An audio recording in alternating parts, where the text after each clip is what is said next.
Direction à présent l'Arabie Saoudite, où a lieu le New Africa Summit et où l'on trouve notre envoyé spécial, Slimane Zeguidour. Bonsoir.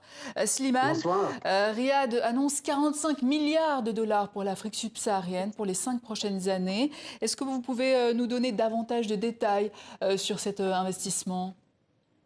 Alors, comme vous le disiez, ce sommet s'était ouvert hier et on a rarement vu autant de ferveur manifestée à l'endroit de tout le continent africain, qui était d'ailleurs représenté éminemment par de grandes personnalités et notamment par le président du Sénégal, Bassirou Diomaye Faye, qui avait fait un discours remarqué où il plaidait pour le continent africain, pour des relations plus proches avec l'Arabie Saoudite et souhaitant faire de son pays un des hubs de ces investissements.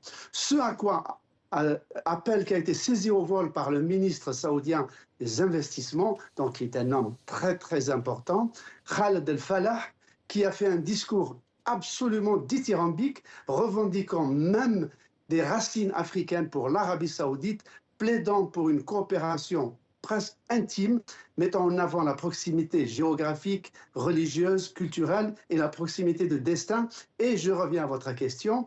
Il a donc annoncé que l'Arabie saoudite allait mettre comme investissement direct plus une aide au développement pour un total de 45 milliards pour les 5 ans qui viennent, ce qui ferait presque 1 milliard de dollars par mois pendant 5 ans, et ceci seulement pour l'Afrique subsaharienne. C'est dire le poids de cet engagement.